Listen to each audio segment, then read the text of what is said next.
YSR Congress party అధ్యక్షులు, ఆంధ్రప్రదేశ్ మాజీ ముఖ్యమంత్రి వర్యులు వైఎస్ జగన్మోహన్ రెడ్డి గారి ఆదేశాల మేరకు ఈ నెల 23వ తారీఖున యువత పోరు అనే నిరసన కార్యక్రమం చేపట్టబోతున్నాం.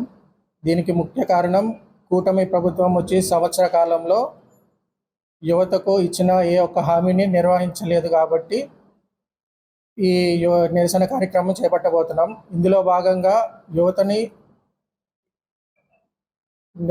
నిరుద్యోగ యువతకి 3,000 రూపాయలు నెలకి ఇస్తానని చెప్పి అది ఇవ్వకపోవటం, అలాగే ప్రతి జనవరిలో మనకి జాబ్ క్యాలెండర్ అని ఒకటి హామీ ఇచ్చారు. ఆ హామీని కూడా దాన్ని నిర్వహించకుండా మన రాష్ట్రంలో ఏ ఒక్క పోస్ట్ కూడా భర్తీ చేయకుండా ఉన్న ఉద్యోగాలు కూడా తీసేసే పరిస్థితిలో ఈ ప్రభుత్వం ఉండటం వల్ల ఈ కార్యక్రమాన్ని చేపడదాం అనుకున్నాం. అలానే మెగా డిఎస్సి అని ఎలక్షన్ ముందు చాలాసార్లు చాలా రకాలుగా ఇస్తాము, మెగా డిఎస్సి ఇస్తామని చెప్పడం జరిగింది.